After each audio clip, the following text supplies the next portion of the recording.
This is Energy of Business Moments with Michael Sipe, the show that takes you around the world to share interviews with some of the most successful and relevant people on the planet. Hear their stories and get the most important business lessons they have learned on their road to success, and get exclusive advice on how to implement their business success into your life and business. Energy of Business Moments is brought to you by the Strategic Advisor Board and your host, Michael Sipe.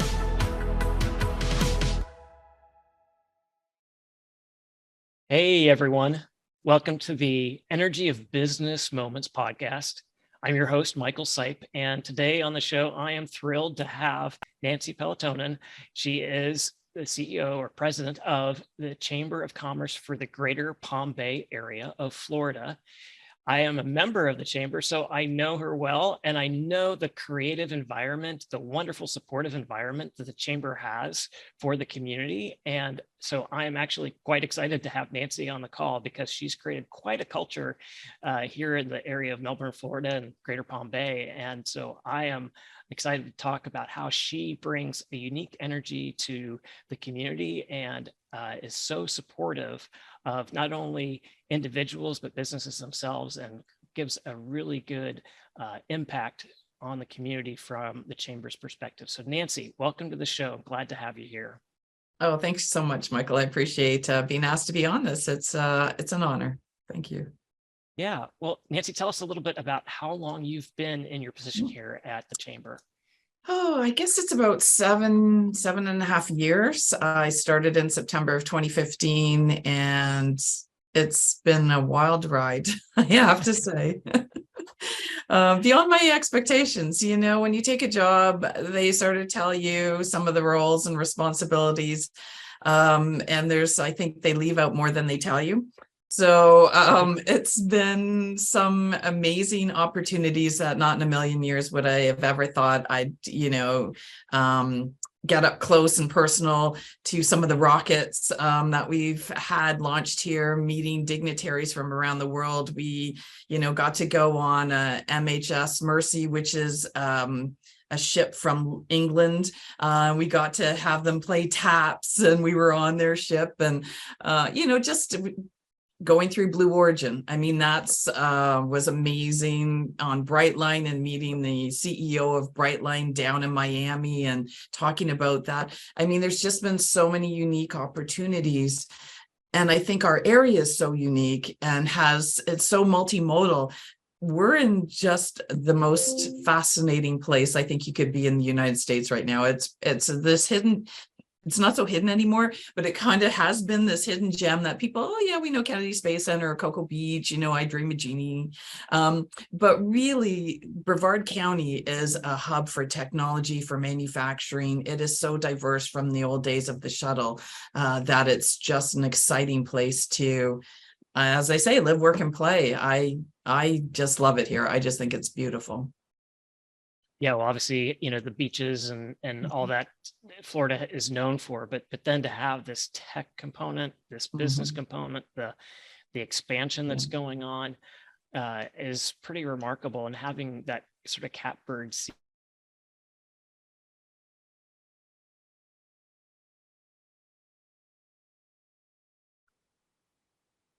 You're frozen.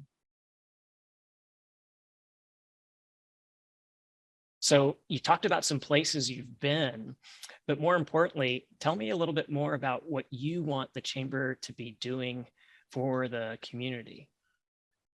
I think a lot of people don't have a full concept of what a chamber is. They tend to think it's a networking group or they just have functions. But last night, I was at Palm Bay City Council meeting, presenting on, and it really wasn't on behalf of them, because actually I just met the owner last night at the City Council meeting, but Rogue Valley Micro Devices.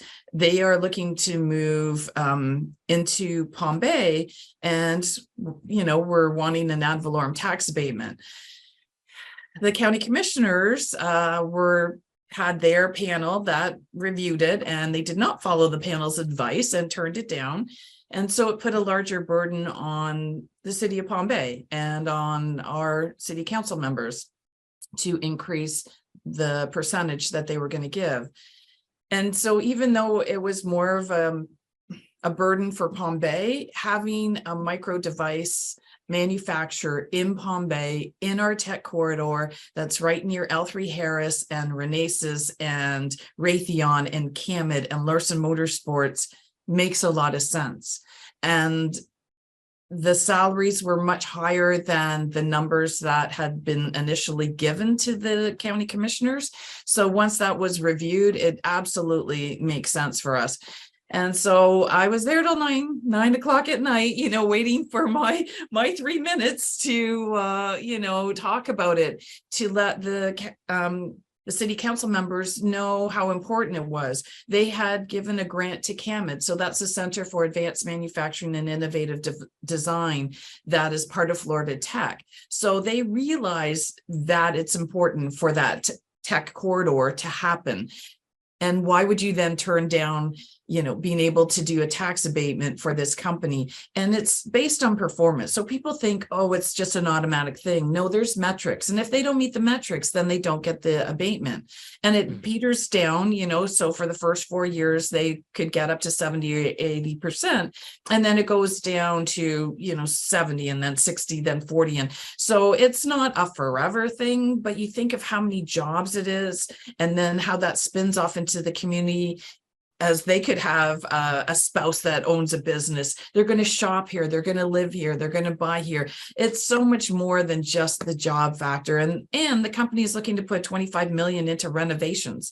That's not chump change. So that was one of the things that wasn't really on my agenda to do, but because the county commissions had, turned down the tax abatement from the county, then, we had to go and talk about it at city council. So you have to be really flexible in this job, because you just never know from one day to the next what might come up that requires our attention. So advocacy, so that boils down to advocacy is one of the things that we do. We speak on behalf of the business community. We are the largest group of business owners in our community. So we are a voice to be able to talk about business, what's important to them. We make sure we're looking at legislation that may come up that may impact the business community. We're also a conduit. So we get information from everybody, school board, the tourism, economic development, they all send us their information, but then we disseminate it to our members. Our members are working on their business, and often they're working in it. And so they can't get out to all this, but they want to know what's going on in the community because it impacts the decisions they'll make. So if we can disseminate that information to them, they get it all at one place. Every week we do a chamber intel with attachments, so that if they want to know more, they're able to, and they don't have to go hunting around. And sometimes it's like, oh, I didn't realize they were renovating the airport. I didn't realize, there's a new company coming in. We put that in there. So it's a great information for not just members, actually anybody can get our email. So, we want to support the community as a whole. Yeah, great. I love those stories there of how you contribute as a chamber, and the advocacy piece on the legislation side makes a lot of sense. But, we all have causes. We all have motivators. And so for you, clearly you identify not just the advantage of bringing a business in for the council and for the city there, but also the aspect it has on the community, whether it's bringing in other businesses, whether it's increasing the quality of life, but there are these aspects to it that you see the bigger picture on. So sometimes having a cause like that or a motivator like that can spur us into taking action and being proactive. And so that advocacy role you talked about is really quite powerful.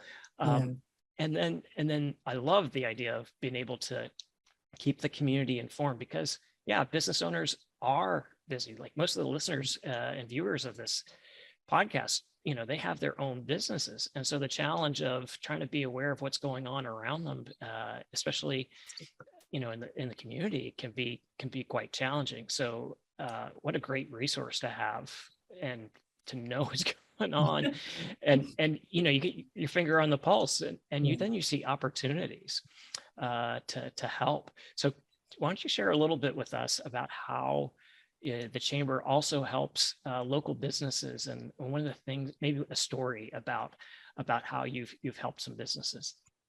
Well, actually, another advocacy piece, we were having a ribbon cutting for Incredible Edibles. So they were the fruit, chocolate covered fruit, and their sign wasn't ready, and she was having getting the permit, everything requires permits, and that wasn't happening. And so she called me, and I have a great relationship with the city, so I was able to call the city manager. They had somebody out, and I don't mean it always works this way, I am not a little fairy godmother with a wand and off they go, but for this one I was able to call and find out what the holdup was, and she was able to get the permit and get the sign up in time for the grand opening. That's just one of the things that we do, and sometimes what we do, we don't know the impact that we have until I've had years later. So we had him back. We do a Space Coast Symposium. We've had 5 years of it, not all in a row because of the pandemic, but back in 2018, I had an amazing panel. Every year it's an amazing panel, but I had a fellow come up to me from SD and say, I got a great contract from that, worth, thousands and thousands of, he actually said tens of thousands of dollars. He said it was fabulous for them. And I said, and you're telling me now 3 years later, that would have been nice to, because we never know. And sometimes you think, oh, do we need to do that event again? I don't know what the outcome was. And then we hear these stories afterwards. We had another one the next year, it was 2019. He met with almost every panelist that we had and got boatloads of contracts, more than one. I think he ended up with 3. We had a home show and expo. There was a guy who was a landscaper. That weekend, from that, he had 3 people call him to do a job for their home. So, and sometimes all it takes is that one to make your business thrive, because they'll tell somebody else and they'll tell somebody else, and it goes on. But for him to get 3 businesses from being at our home show and expo was absolutely fabulous. And so now this year we're going big on that and doing it at Lowe's. So we're pretty excited because our chamber is a little different in that I think we're much more, and not every chamber is different. Everybody has a different personality. It's like when you've been at one chamber, you've been at one chamber. There's a few things that we do similar, but we really have different personalities. And we've been very community minded all along. Our reach is not just Palm Bay. We're called the Greater Palm Bay Chamber of Commerce, but we reach from Titusville down to Sebastian. Honestly, we have members and outside of, the area, but really we reach the entire county. And so when we have our Space Coast Symposium, that's up in Cocoa, reaches the entire community. The mayor's breakfast brings all the 60 mayors of the cities and towns of Brevard County together at one place in time.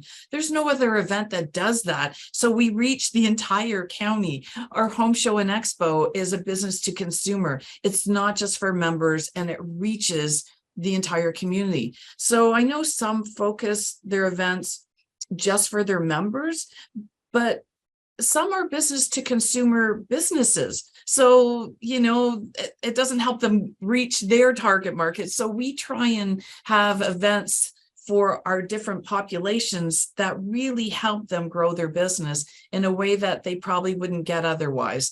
And once again, we're bringing together people. So the Space Coast Symposium, we had Blue Origin as a keynote speaker. We had Jared Perdue, the Florida Secretary of Transportation, as the keynote speaker. There was Apis Core, which is the 3D manufacturing of homes. Nobo, who was on Shark Tank, a young fellow who started the pods that disintegrate in water. You wouldn't be able to meet these people just, by calling or randomly hoping. But it was one-on-one. People could one-on-one go up to these people at the symposium and talk to them and get their business card and reach out. So we provide that opportunity. Like I said, with the mayor's breakfast, you would have to go to 16 different districts to see all the mayors of the cities and towns if you want to talk to them. We bring them all together. They're all very friendly, and they're there for a business owner to be able to talk to them, to be able to say about issues they may have, or just to find out more about what's going on in Brevard County. So we try and save our members time, have great programming and education, because we believe that it should be informative, that they're not just going and wasting their time because you're taking it away from your business. So I think most business owners think, what's my return on investment? If I'm spending, the time to drive, the time to be there, am I getting what I need from that, or am I wasting my time? And we don't want people to ever feel like they're wasting their time, that, there's great value in coming and attending, or just being part of the chamber. Yeah. Wow. That's really, really exciting to hear. And when you put on those kinds of events that have basically a lot of meat to them, like there's a lot of quality there. Yeah. And how would you describe what I'll say is the energy of the room, or the energy of the event? And we've talked before about like energy is our thoughts and emotions and our actions. So for participants coming there and for the speakers, like how would you characterize the energy of those events? So we just had our monthly luncheon on Wednesday, and I did not have a lot of sleep the night before. I'll just put it like that. And so I got in the room, and it's crazy, like spinning tops. It was almost sensory overload. We had a Brevard Cultural Alliance, so they brought Carl Lewis, and not the runner, who is a saxophone player and in a band. And so he was playing fabulous music, just amazing. The people were all networking and talking. Nobody is sitting down. We're trying to get them to get in the buffet line to go get food so we can start the program. And it was just like this.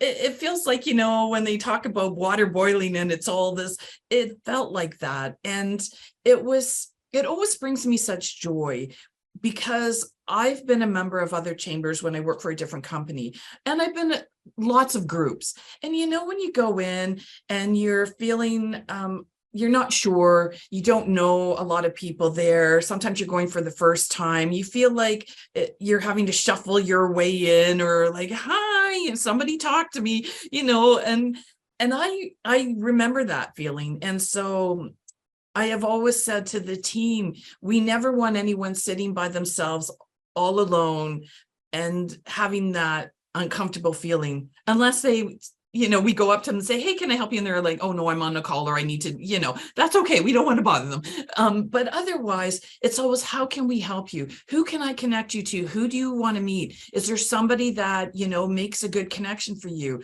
And when you have that mindset, like I said, sometimes it's like, okay, room, go get your food. We have to sit down. We need to start the program. But that's a joy. I mean, seriously, that is a joy to see that, because that's our mission. And when you see people interacting, and ambassadors and board members, reaching out to the new members, or being accessible. And, we get the mayor from the city of Palm Bay and from West Melbourne, and Malabar comes almost every luncheon.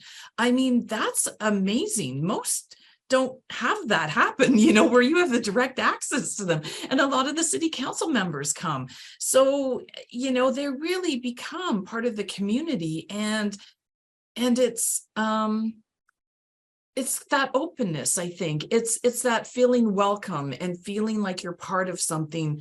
And, if you need help, that we'll be there for them.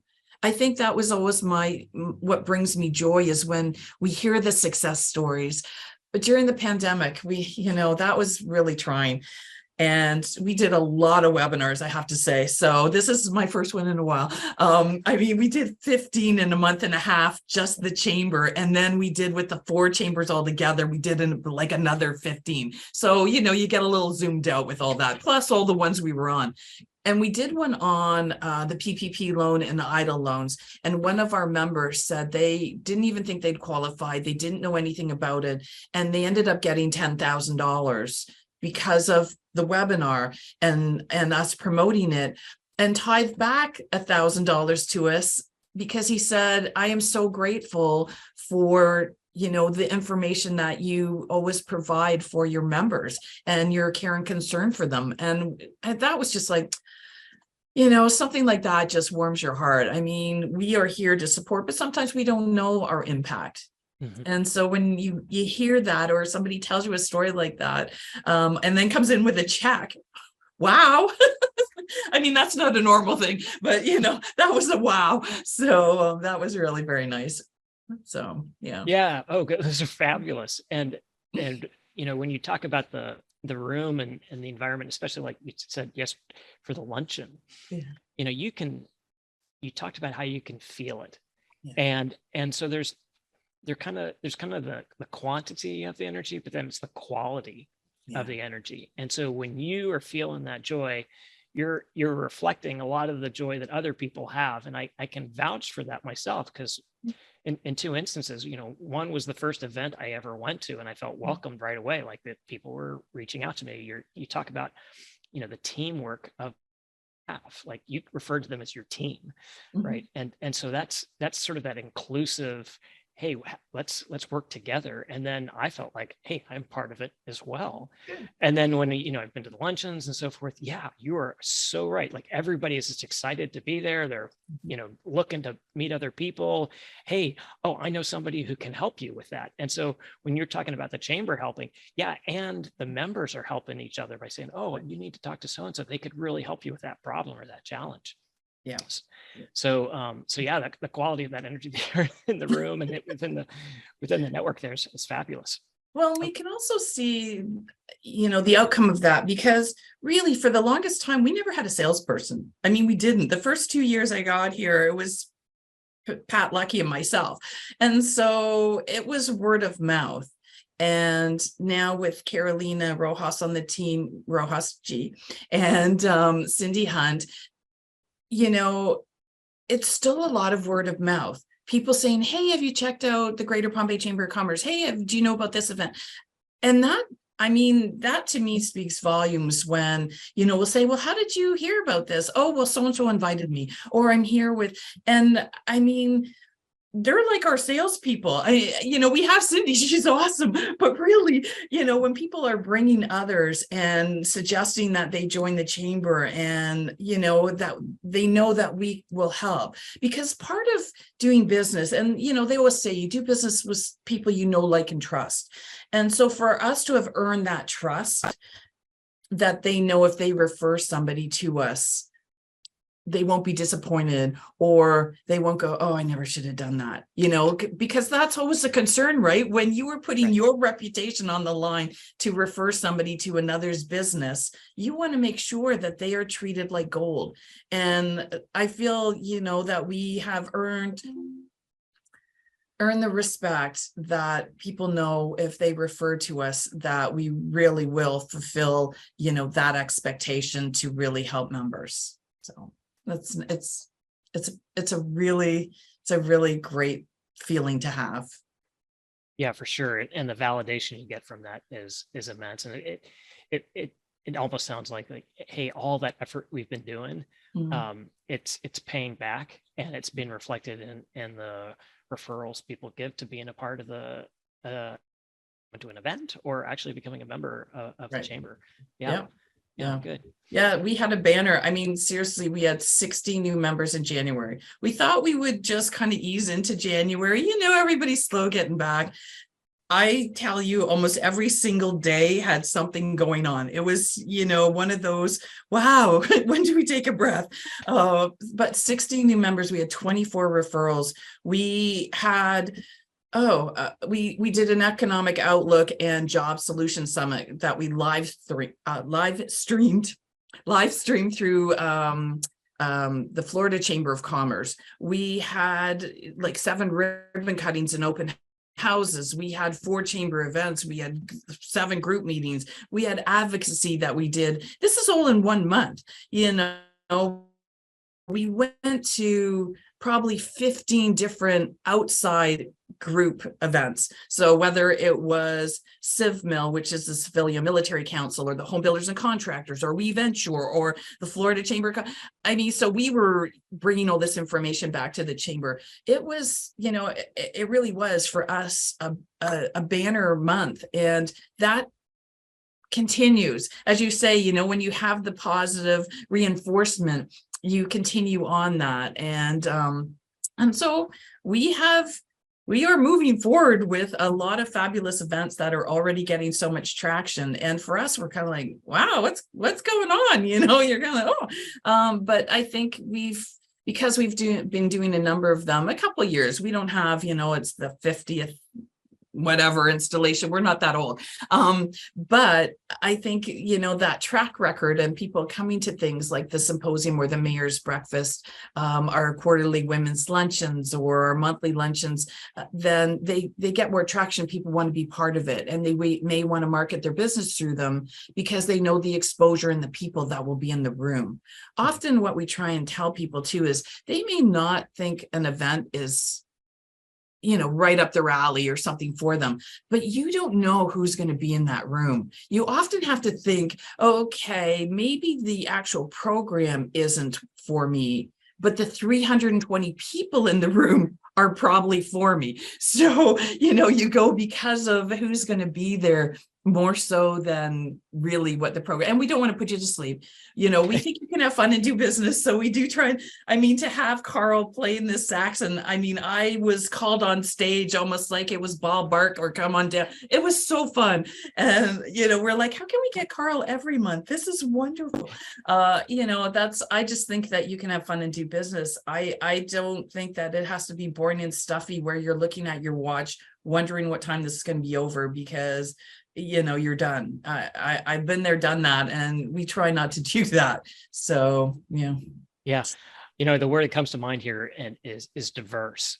Yes. The offerings that you all have is quite diverse, but then that also means that you're attracting so many different people with diverse backgrounds. And Yes. So coming to an event and saying, I may not get a lot out of the program, but man, I could be talking to some other people that might be beneficial. I can help them out or whatever.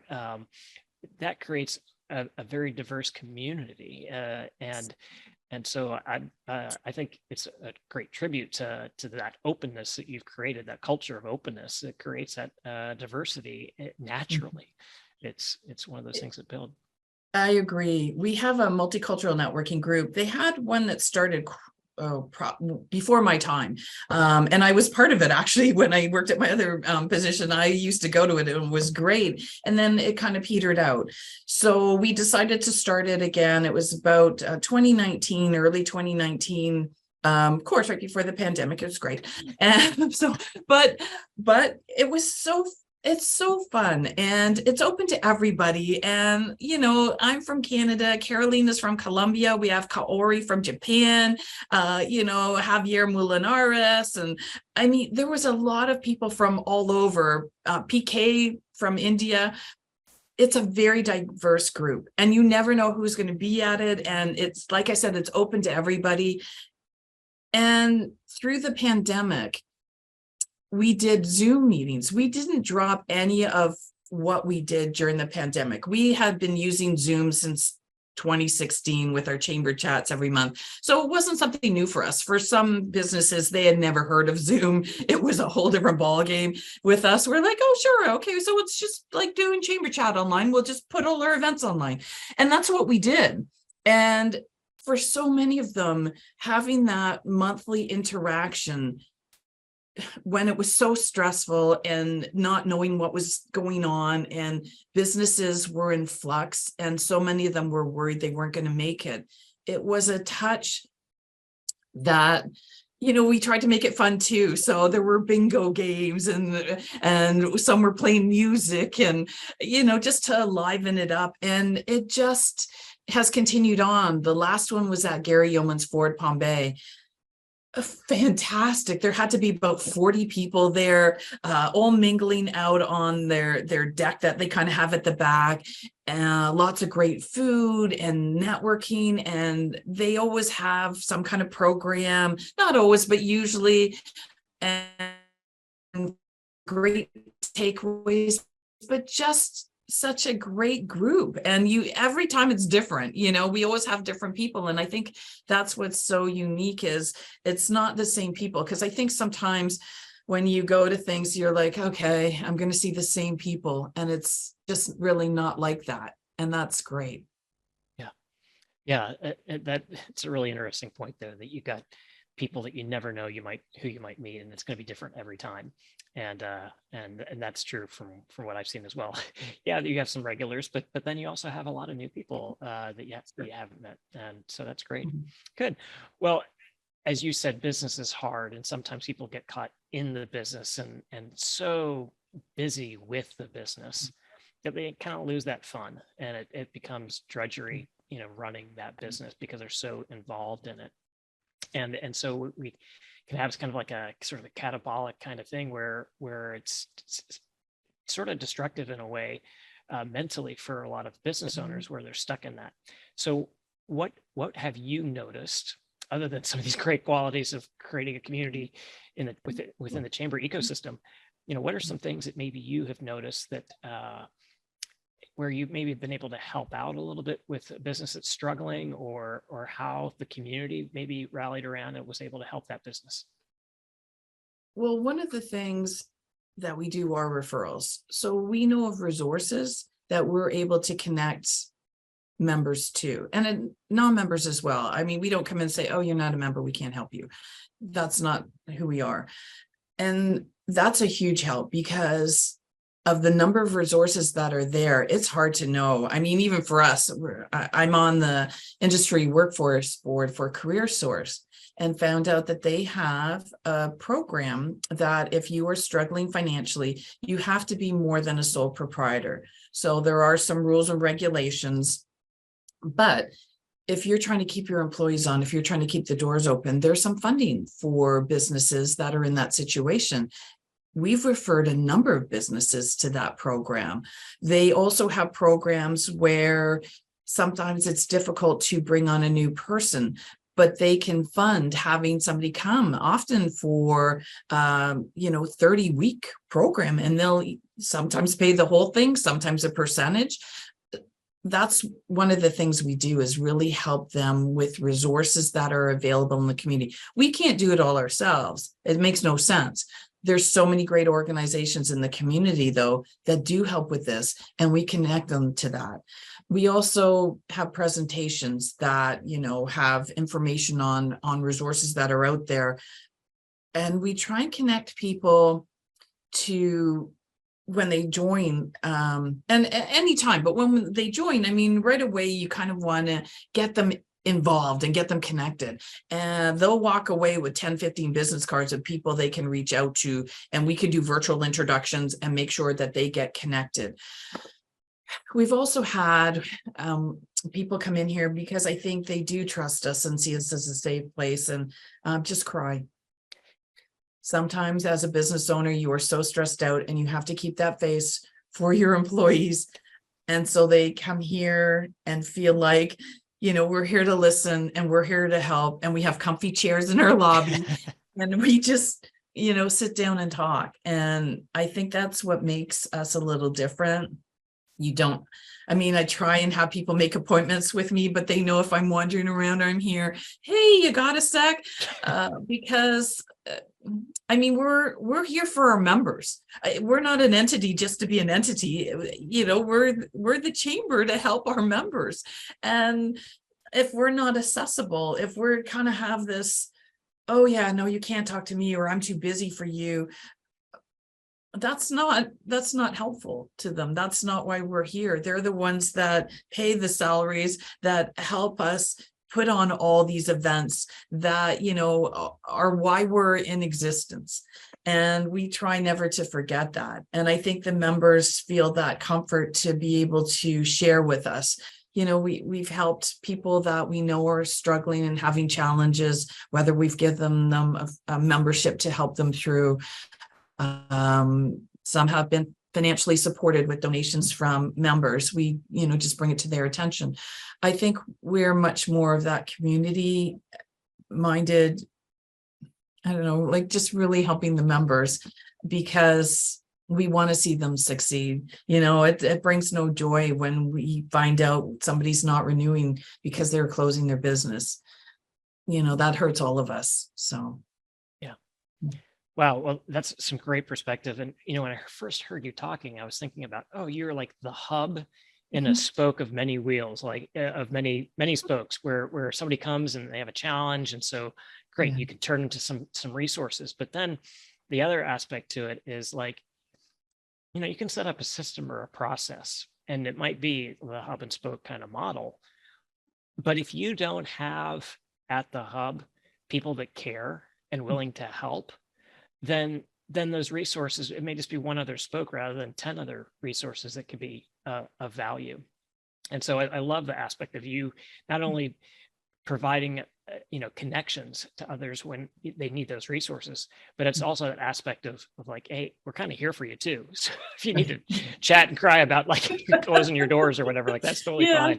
It's happened more than once. I mean, it does seem like I'm just saying that, but no, really, or they'll share things that, you're kind of like, wow, okay. Thank you for trusting me with this information, because I think sometimes in the business world, a lot of people feel like they have to have this facade. It's this presence that you have to always look like you have everything all together.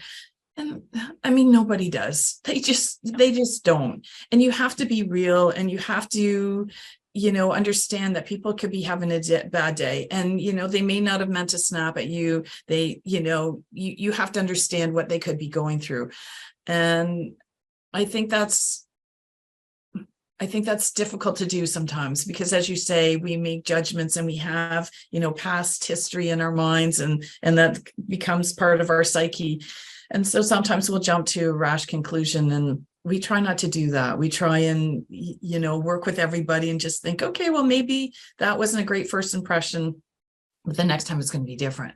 Sometimes it's not, but on the whole, it usually is. I mean, we all, like I said, have our bad days and things that just don't go well, and you don't want to take it out on others, but we're human. And I think when you're more real, then people understand, oh, they must be having a bad day. Yeah. Yesterday, actually at the luncheon, I guess that was Wednesday, one of my board members said to me, I said, oh man, I didn't sleep the night before and stuff. She goes, yeah, I could kind of tell you just didn't seem quite all there. I'm like, oh, great. But it's true, they get to know you, and I think they're much more forgiving then. So they're kind of like, oh, that's Nancy. It's okay. She's, but I think that's what happens, is that people really do, but then they ask, because if they see you're not having a good day, then they'll, hey, what can I do to help? And that's really, I mean, we're human beings. We want that connection. We want people to, we're able to talk to them and we care about each other. It's a really sad state when you don't feel like you're able to do that with people. And hopefully we create an environment where people feel safe and comfortable being able to share a little bit more than just, hi, I'm Nancy Peltonen, and I'm president and CEO of the Greater Palm Bay Chamber of Commerce. I'm much more than that. And, Yeah, good. Well, that trust factor is so huge, and really helps build those relationships. So Nancy, you've shared a wealth of information here, and it's very, very valuable for a lot of people, but I'm also very curious too. We go through life, we gain wisdom, hopefully, as we go through life, right? But sometimes, yeah. Sometimes we never learn, and you're like, really, again? Yeah, exactly. It's like, we're on our own harshest critic, of course, but yes, but people will see the growth, and you're a tribute to that, and you see that also in the chamber. So for you, if you could learn a little bit more, if you could meet with somebody, deceased or living, anybody, who would that be, and why would you want to meet with them? I would say actually it's two ladies. One is either Cleopatra or one is Queen Hatshepsut, who was the first queen of Egypt, and actually had to dress as a man, wore one of the beard things tied around her neck. And yeah, I think seeing women in that kind of role, and I know they've been glamorized in movies and books and that, but really for those women to still be in history and to be part of it and knowing that they made a difference, and probably, I'm not discounting women before that, but what I'm saying is these are two that we still know and talk about, and there has been all movies and books written about them. It's pretty incredible, and I'd love to know really what their lives were like and what they went through in those times. I just think, like I said, things are glamorized, but when you really get to the drudgery of what life was probably like, I'm glad I live now. But I think it would be interesting to speak with both those amazing ladies. Oh yeah, having those ladies would be fabulous. And what I'm also thinking about here too is like, for thousands and thousands of years, humans have had the same emotions. And so being a woman in a position of authority like that, and it's one of the earlier ones that we have recorded history on, undoubtedly they had to deal with the same emotions we did today, but in a different context. And so that context, how they dealt with it might have been way more adverse to something we deal with today. And so how you deal with that would be fabulous to know. Right. Yeah. Well, and you think about it, like, so Cleopatra was running Egypt, and so was Hatshepsut. We haven't had a female run the United States. And, you're talking 3,000-4,000 years ago. So it's kind of, I don't know. I just think it's really incredible. I think those two ladies would just be like, I don't know, just, what they must have gone through, and probably every minute worried they were going to be killed by somebody who wants to succeed them and stuff, how it was back then. But just pretty unique. So yeah, well, we can only imagine, but I think your point's totally valid, that it probably could have been very impressive and extremely challenging for a woman to be in those roles back then. And wow, how potentially daunting that was. How did they do it? Right. Yeah. Wow. Well, great insight there, Nancy. For the show here, I am thrilled to have had you here. You've shared some great stories, talked about the chamber and your mission and why it's so important to you. I would hope that a lot of other chambers take on the role that you all have sort of modeled the way for. And I know there are others out there, and they all serve their own niche and purpose. But as a business owner, like, to have that kind of community is tremendously powerful, not just for our business, but for our own personal well-being. So thank you for doing all that you do. Appreciate it very much. Thank you so much for having me. It's been wonderful. So hope I didn't talk your ear off, but thank you. No, all good. Well, hey, have a great rest of your day. Thanks for being on the show. Thanks so much. Thanks for listening to Energy of Business Moments with your host, Michael Sipe. Please leave your feedback and visit strategicadvisorboard.com to get the latest and greatest business advisement on the planet. Follow us on social media for updates, and we will see you on the next episode.